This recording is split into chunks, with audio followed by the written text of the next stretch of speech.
कहा कि जाओ जाके ऐलान करवा दो कि जो इल्म हासिल करना चाहे वो हमारे दरवाजे पे आए। और जाफर सादक कहता है कि कलमा पढ़ना भी शर्त नहीं, हम बगैर कलमे के इल्म सिखाएंगे।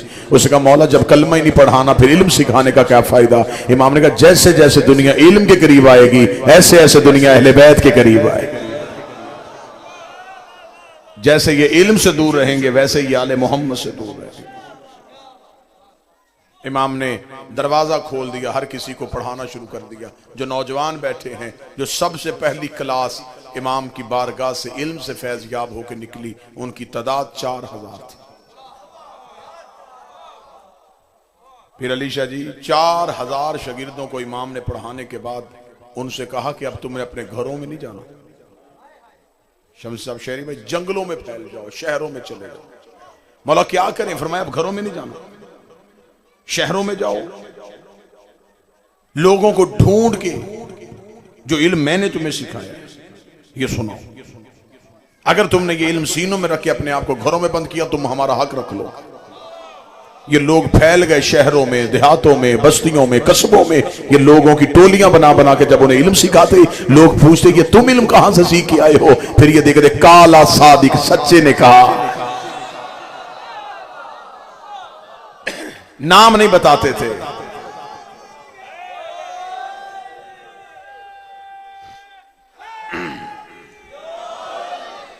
नाम नहीं लेते थे कि पता ना चल जाए कि हम इमाम जाफर के मानने वाले। काला सादिक एक सच्चे ने कहा। इल्म दुनिया में फैल गया और लोगों को पता ही नहीं था ये इल्म कौन सिखा रहा है। कोई इल्म दूसरे को सुनाता तो वो पूछते किससे सुना, वो कहते कोई सच्चा है। काला सादिक, काला सादिक, काला सादिक, एक सच्चे ने कहा, एक सच्चे ने कहा, एक सच्चे ने कहा। किताबें कहती हैं यमन का रहने वाला शख्स था, मजहब के एतबार से आले मोहम्मद के मानने वाला नहीं था, किसी और फिरके का कारबंद था। उसने अपनी बीवी को गुस्से में तलाक दे दी।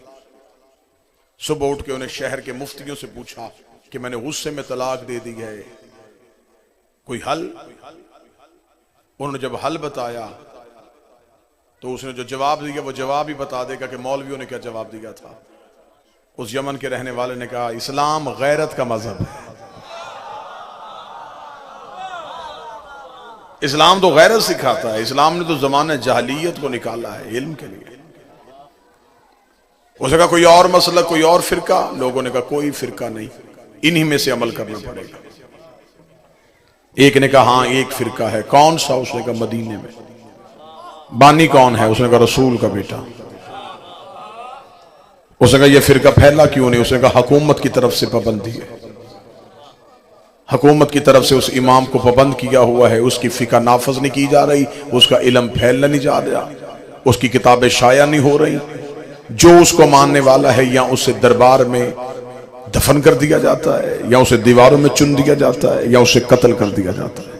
लाश भी मुद्दतों नहीं मिलती। इतना डराने के बाद उसने कहा अब बता क्या तू उस मजहब के मानने वालों से पूछेगा? उसने कहा जिस पे इतनी पाबंदियां हैं, बता रहा है कि सच भी यही है।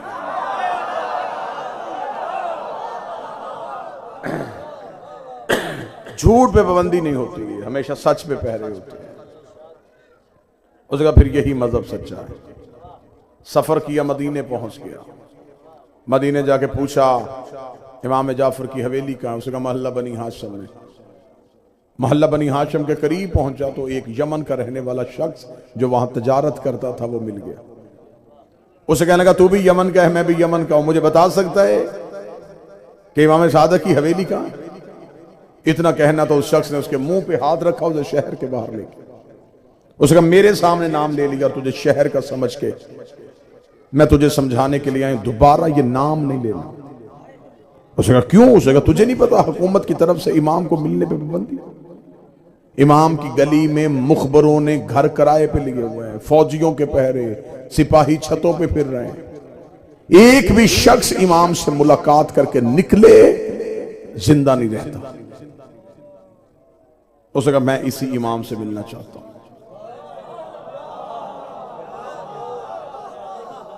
क्योंकि आज मेरा भाई एक सच्चे इमाम के दरवाजे पे आए, सच्चे इमाम के दरवाजे पे आने की वजह बताऊं और सलाम करूं।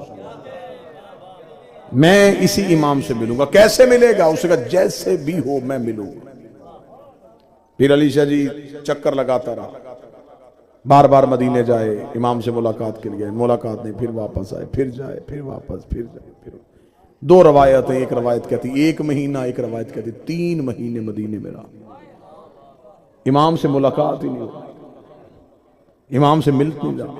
जब भी इमाम के मोहल्ले में जाता है, सिपाही, फौजी, लश्कर ये घबरा के वापस आ जाता है। फिर आखिर बस्ती के बाहर बैठ के अब इसे पता चला कि इमाम को मिलने का असल तरीका, अंदर इश्क पैदा हो रहा था ना, अब असल तरीका सीख गया। कैसे सीखा? बस्ती के बाहर बैठ के, आंखें बंद करके, होंठ बंद करके, दिल की आवाज देके कहने लगा, बता कैसे मिलेगा। ये है इमाम से मिलने का तरीका, ये है इमाम तक पहुंचने का तरीका। आंखें बंद, आंसू बह रहे, यहां से बोल के कह रहा है, तुझे तो पता है ना कि मैं आया हूं। अगली सतर सुनना और मार्फत के परिंदे को मजीद परवाज करवाना। रो के कहने लगा, मुझे तू नजर नहीं आ रहा, तुझे तो मैं आ रहा हूं। हाय हाय हाय हाय हाय। बादशाह हुसैन इज्जत अता फरमाए। बाबा जी दुआ। मेरी आंखें तुझे नहीं देख रही, तेरी आंखें मुझे देख रही। मिल ले मुझसे, मेरे किस गुनाह की वजह से मुझे दूर रखा है। इतना रोया कि उन्होंने सुन ली। बैठा था, सिसकियों से रो रहा था, हिचकी नहीं बंद रही थी, सांस रो रो के रुक रही थी। या कान में एक आवाज आई, सब्जी ले लो। इसने मुड़ के देखा तो एक फटे हुए लिबास में शख्स सब्जी का टोकरा उठा के मदीने की तरफ जा रहा। रोते रोते उसकी तरफ देखने लगा, सब्जी फरोश कहां जा रहा है? कहने लगा, मदीना तो रसूल। देखने लगा, मदीने की हर गली में जाता है। उसे कहा, हर गली में जाता। कभी मोहल्ला बनी हाशम में भी गया है? उसे कहा, रोज जाता। उठ के खड़ा हो गया, लगा तुझे कोई रोकता नहीं? सब्जी फरोश देखा, मुझे कोई क्यों रोके, मेरा तो कारोबार है, मैं तो सब्जी बेचता हूं। कलाई पे हाथ रख के कहने लगा, सब्जी बेचेगा? कितनी सारी। मुझसे लिबास तब्दील कर। अपना लिबास उसे दिया, उसका फटा बसीदा लिबास खुद पहना। सब्जी की टोकरी सर पे रख के मदीने की तरफ चल पड़ा। सब्जी फरोश बन गया। क्योंकि इरफानी सा माहौल है, इसलिए मैंने मौजू ऐसा शुरू किया। अगर खिताबत का जुमला मांग रहे हैं और बेदार करने के लिए जुमला खिताबत का चाहिए, तो मैं यहीं पे मुर्शद खिताबत का जुमला देने लगा। कितना अच्छा था, सब्जी फरोश बन गया, जमीर फरोश नहीं बना।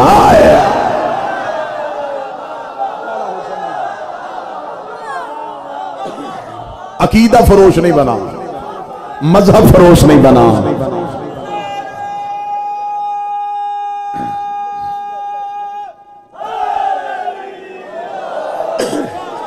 ईमान फरोश नहीं बना, वापस नहीं पलटा, सब्जी फरोश बन गया। जुमला बहुत अच्छा इस्तकबाल किया। फिलबदी जुमला फिर यहीं पे आया। भेस बदला, अकीदा नहीं बदला। रूप बदला, बिस्मिल्लाह बिस्मिल्लाह, रूप बदला। बादशाह हुसैन, मौला सेहत वाली जिंदगी, मौला सेहत वाली जिंदगी अता। रूह बदल लिया। बाबा जी नजरिया नहीं बदला, सोच नहीं बदली, अकीदा नहीं बदला। किसी के डर से अली नहीं छोड़ा। सब्जी फरोश बन के मदीने में दाखिल हो गया। तवज्जो है सामान में? सब्जी फरोश बन के मदीने में दाखिल हुआ। मदीने की गलियों से होता होता होता मोहल्ला बनी हासन में पहुंच गया। पहली चेक पोस्ट पे सिपाही ने रोका। रुक, किधर जा रहा है? पीछे से दूसरे सिपाही ने आवाज दी, जाने दो, सब्जी फरोश है।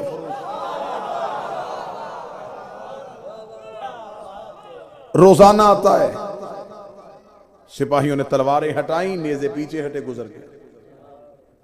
अब 3 महीने के बाद यह पहला कदम था जो मोहल्ला बनी हाशिम में पहुंच चुका था।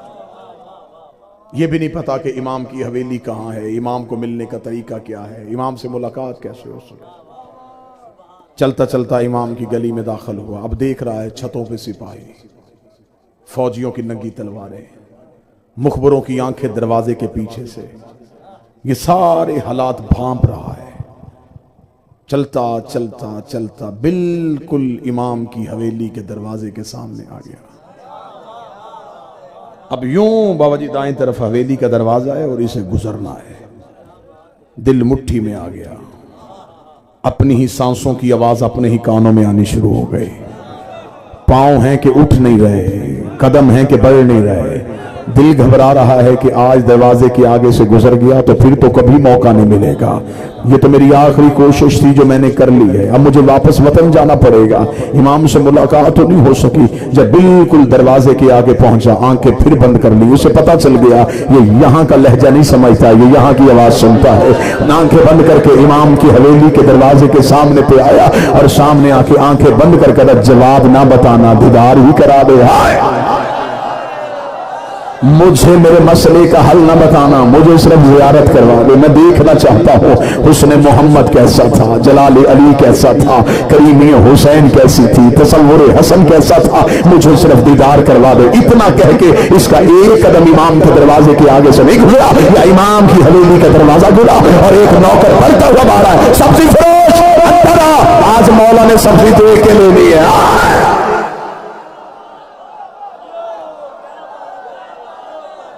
सब्जी फरोश अंदर आ।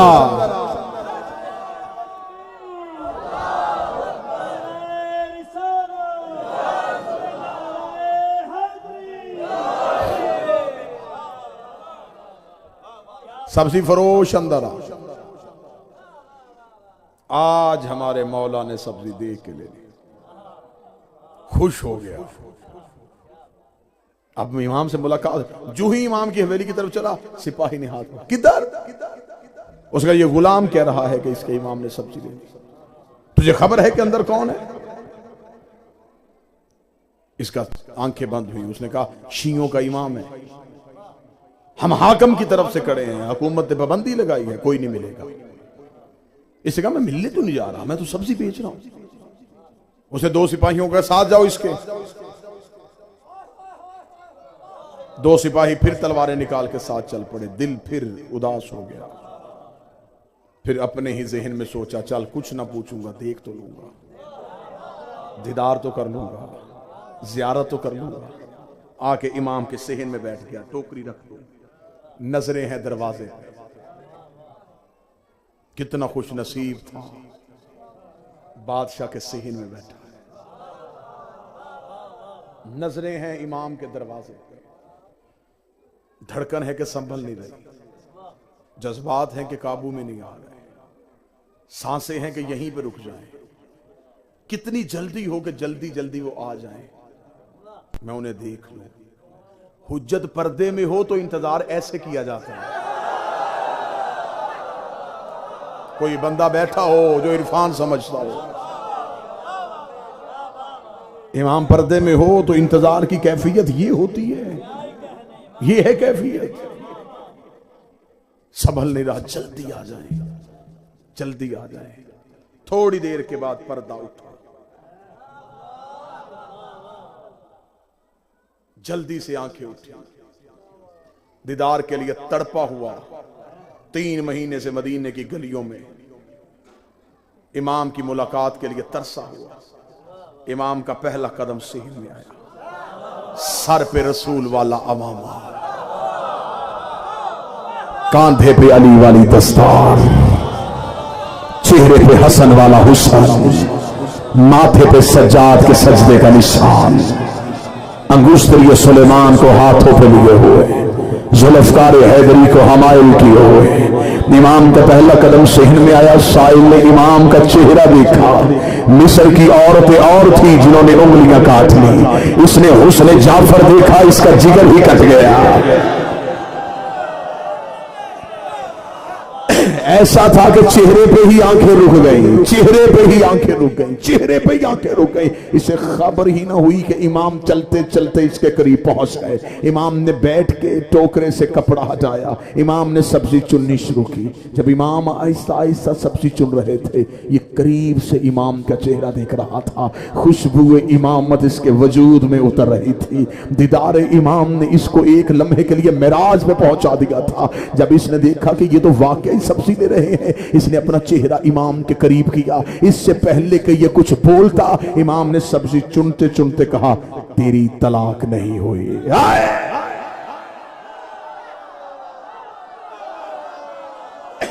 जब इमाम ने कहा तेरी तलाक नहीं हुई, इसने कहा मौला मैंने पूछा तो नहीं। फरमाया हम सवालों के मोहताज नहीं होते।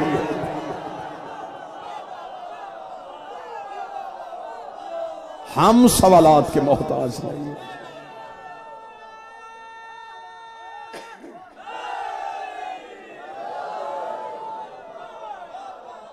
हम सवालात के मोहताज नहीं। आकाजादी ने हाथों को सलामत रखा, मोहम्मद की बेटी ने हाथों को सलामत।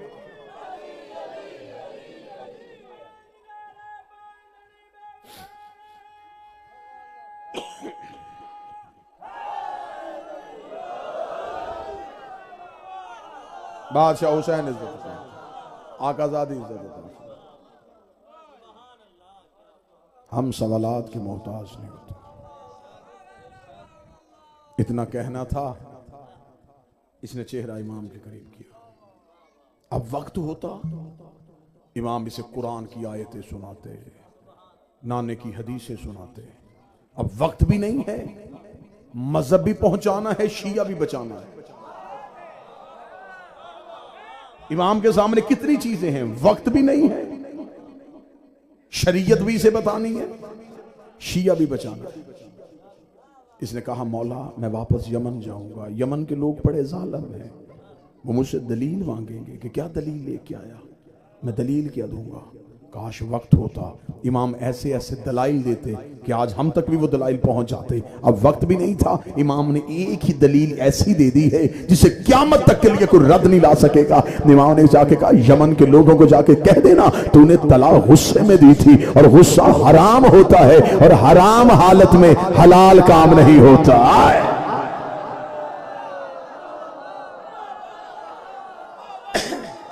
हराम हालत में हलाल काम नहीं होता।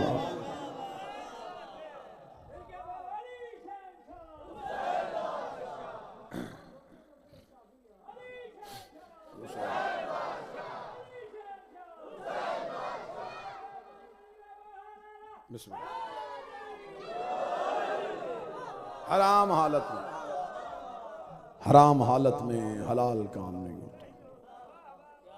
इतना कहना था। अब इमाम की मोहब्बत काबू से बाहर हो चुकी थी। ऐसा इमाम ने लफ्ज कहा, तड़प गया, ऊंची आवाज में कहने लगा अब मुझे जिंदगी से कोई मोहब्बत नहीं।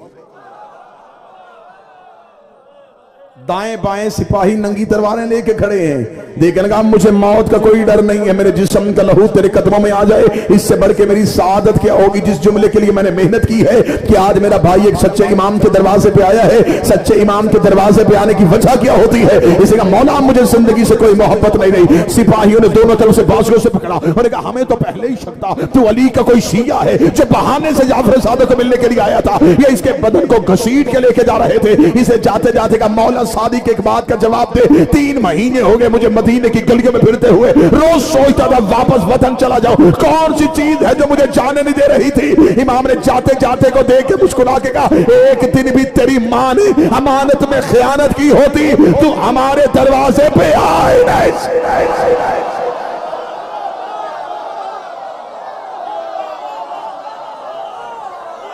एक दिन भी तेरी मां ने तेरी अमानत में खयानत की होती तो हमारे दरवाजे पे नहीं आ सकता था। शरीफ मां का बेटा था जो तूने अलीउन वलीउल्लाह पढ़ लिया। नस्ल अच्छी थी जो सच्चे इमाम के दरवाजे। ये मोहब्बतें पैसे से नहीं मिलती, एक शख्स ने कूफे में आके कहा था, मौला तेरा शिया हूं और गरीब हूं। इमाम ने कहा, हक के इमाम के सामने झूठ बोलता, शर्म नहीं आती? उसने कहा, तेरी इज्जत की कसम गरीब हूं। इमाम ने फरमाया, तेरे पास इतनी कीमती चीज पड़ी है, अगर तू बेच दे तो तू कायनात का बादशाह होगा। इसने कहा, मौला मेरे घर में तो कोई चीज नहीं है। इमाम फरमाया, घर में नहीं, अभी भी तेरे पास है।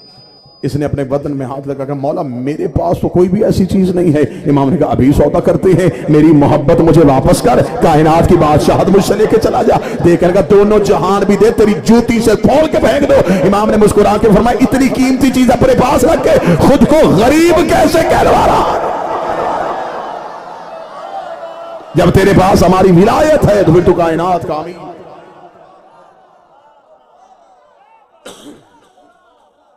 अली वलीउल्लाह पढ़ने के लिए दौलत की जरूरत नहीं, मां की शराफत की जरूरत।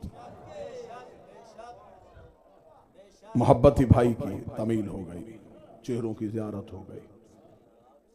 अल्लाह इस आबादी को ताज़हूर इमाम ज़मा कायम और दायम फरमाए, अकीदे के दुश्मनों से बचा के रखे। जब भी कोई अली वलीउल्लाह पढ़ता है तो एक बार तसल्ली होती है शाम वाली मलका को, रो के कब्र में कहती है कि आज फिर मेरे खुतबे ने असर दिखा दिया।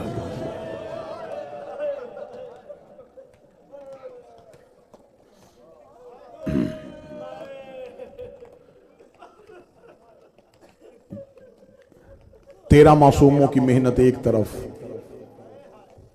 नबी की बेटी का दरबार में जाना एक तरफ।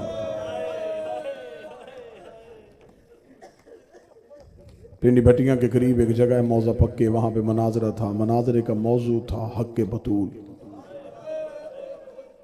शीयत की तरफ से मनाजरा लड़ने के लिए कौन गया? मुबल्लिग आज़म मौलाना इस्माइल। दूसरी तरफ से मजहब के मौलवी आए थे।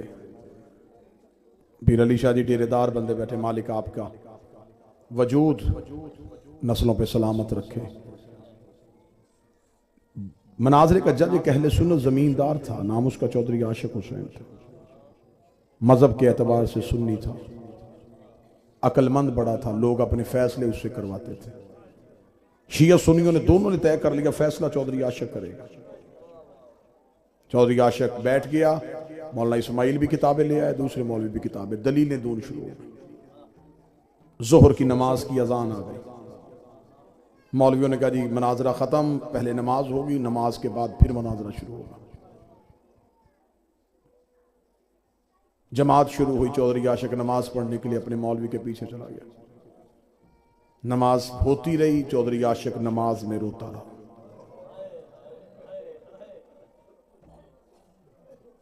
नमाज खत्म हुई, उसे नमाजियों से कहा, सारे नमाजी मस्जिद से बाहर जाओ। सारे नमाजी मस्जिद से बाहर गए। चौधरी आशिक ने मस्जिद का दरवाज़ा बंद किया। मेहराब में मौलवी के सामने बैठ के कहने लगा, देख मौलवी, हमने किताबें नहीं पढ़ी, हम जट ज़मींदार बंदे हैं, जो बाप दादा कह गए हम वहीं के वहीं खड़े हैं। हमारे गांव में एक ही सैयदों का घर था, वो रोज रोते थे। तुम कहते थे कि इन सैयदों को कहो ये ना रोए। मैं उनके घर चल के गया था, मैंने उनसे पूछा था कोई वजह है तो मुझे बताओ। उनके बुजुर्ग ने मुझे कहा था कि हमारी दादी दरबार में गई थी। मौलवी, मैंने वापस आके तुझसे पूछा, तूने कहा नहीं गई थी। मैंने उनसे कहा तुम्हारे पास कोई सबूत? उन्होंने कहा जी हमारी किताबें। मैंने कहा बुलाओ अपना मौलवी। वो अपना मौलवी लेके आ गए, वो बैठा है मेरे डेरे पे किताबें लेके। चौधरी आशिक ने कहा, मुझे 3 घंटे हो गए मुनाजरा सुनते हुए, मुझे कोई समझ नहीं आ रही। तू किताब दिखाता है, वो किताब दिखाते हैं, मुझे इन किताबों की कोई समझ नहीं आ रही। मैं जमींदार बंदा हूं।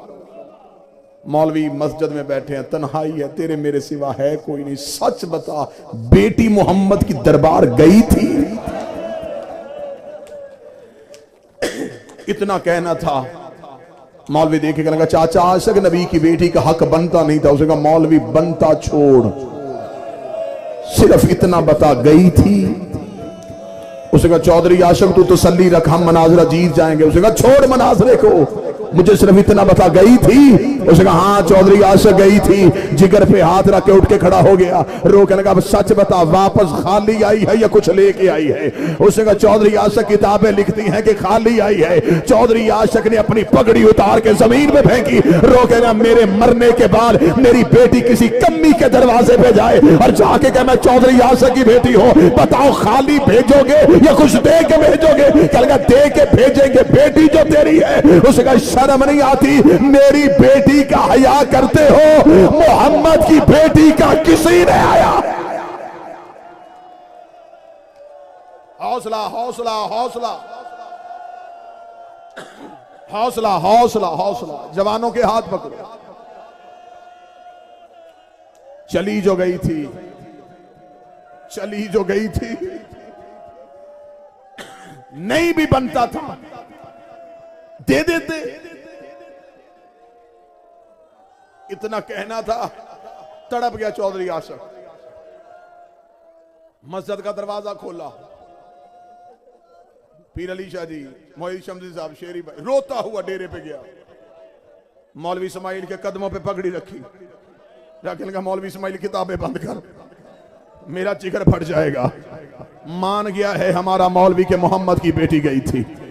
कदमों पे हाथ रखेगा, मेरे गांव में है एक सैयदों का घर है, मुझे सिर्फ इतना बता, वो जो जगीर मांगने गई थी उसकी कीमत कितनी थी?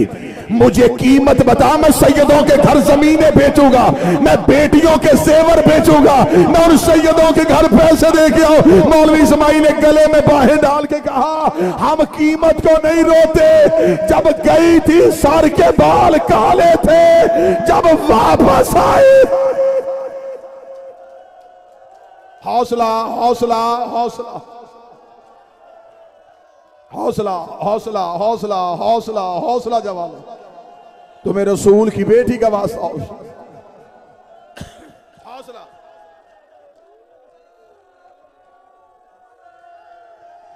जब गई थी सर के बाल काले थे, जब वापस आई है सर के बाल सफेद हो गए। नकवी साहब, पीर अली शाह जी सैयद बैठे हैं, मैं मुम्मती होके, बेटा होके, नौकर होके, हाथ बांध के माफी मांग के जुमला पढ़ने लगा। इतना कहना चौधरी आशिक देखे लगा, मौलवी इस्माइल, इतना दुख हुआ मोहम्मद की बेटी को जगीर के छीनने का कि बीबी के सर के बाल सफेद हो गए। मौलवी इस्माइल कहते जगीर छीनने का दुख नहीं था, दरबार में कहा गया था फातिमा तू झूठ बोल रही है, रोती हुई गिर गई, रोक कहती हक बेशक न दे और मेरे बापे की।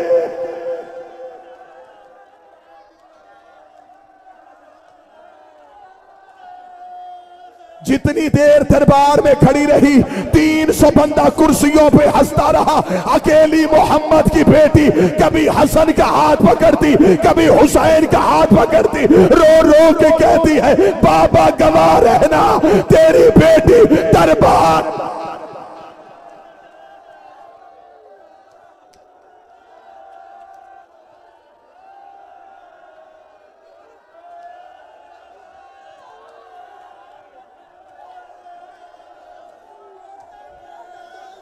तुम्हें मोहम्मद की बेटी की हक का वास्ता, आखिरी जुमला पढ़ूंगा और फिर मिंबर छोड़ दूंगा।